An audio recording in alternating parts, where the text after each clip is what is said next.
The very worst part about drudgery, Worstley thought, was all the blasted drudging one had to do. Nothing joyful or fun or frolicsome around the corner for a lowly farm boy like him to look forward to. Just more drudgery of a mind-sapping, soul-sucking nature, and on a good day, no cause for involuntary upchuckery. At least he'd become somewhat accustomed to cleaning up the barnyard after his older brother, Bestly, had been stabbed in the heart by Lord Urgot for being too handsome. Some said barnyard duties were a step up from scrubbing the chimney, but Worstley wasn't so sure. It had been almost 9 months since he'd last vomited at the smell of assorted animal dung, but it was a constant struggle. It was still his least favorite chore, and he had to do it every other day. Walk out there with a shovel and a sack among the goats and the pigs and the chickens and those dratted geese that goosed him whenever they could, and scoop up whatever foul turds they had excreted since the last time he'd cleaned up. And after that, the stables awaited the same routine. Only then could he have a sad waffle with no syrup on it for breakfast. He didn't think his mother made them properly. Rumor in the village had it that waffles weren't supposed to be gray.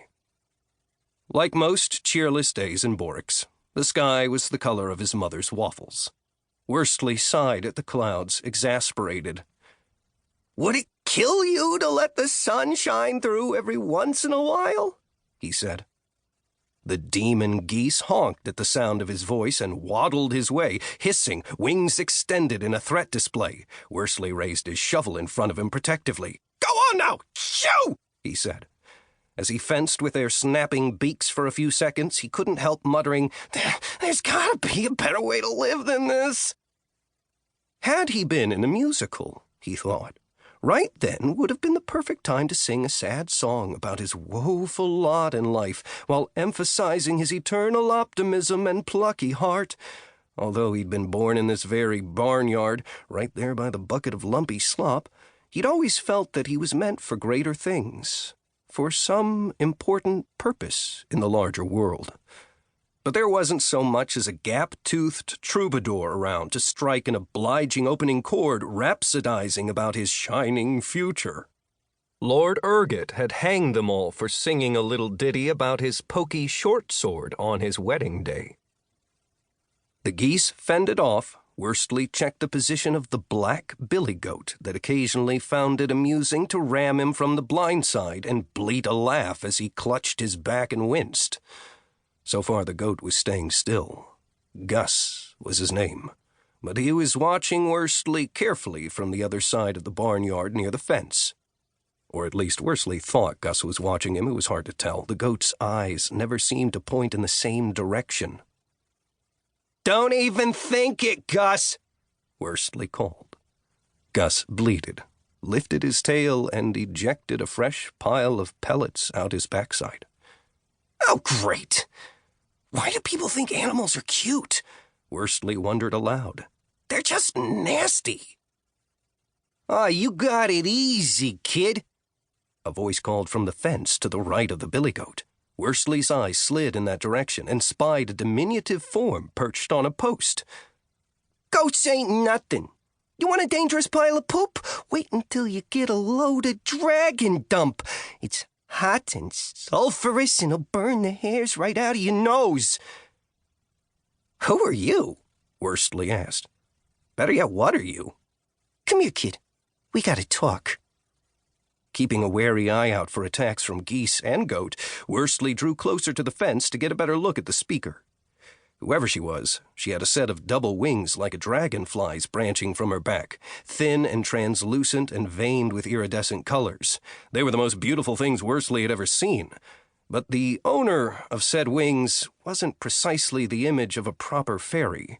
A rather large mole, with 3 stiff and proud hairs sprouting from it, was rooted on the side of her left nostril. She had 2 black holes where teeth should have been, and the 3 remaining molars were capped with gold. A single eyebrow, not unlike a furry caterpillar, wriggled about on her forehead. Worstley would have expected a glittering dress, dainty as a flower. But such was not in the offing.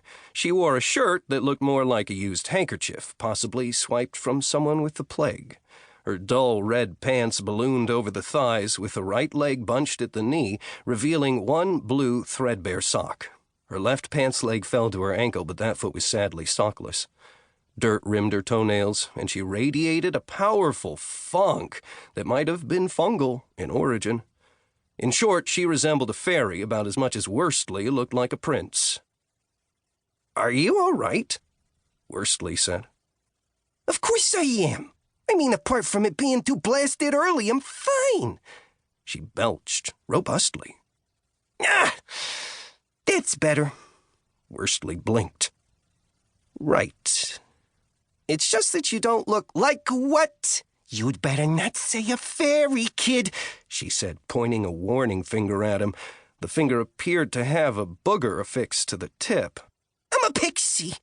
Name's Staff." "Staff?" "That's what I said.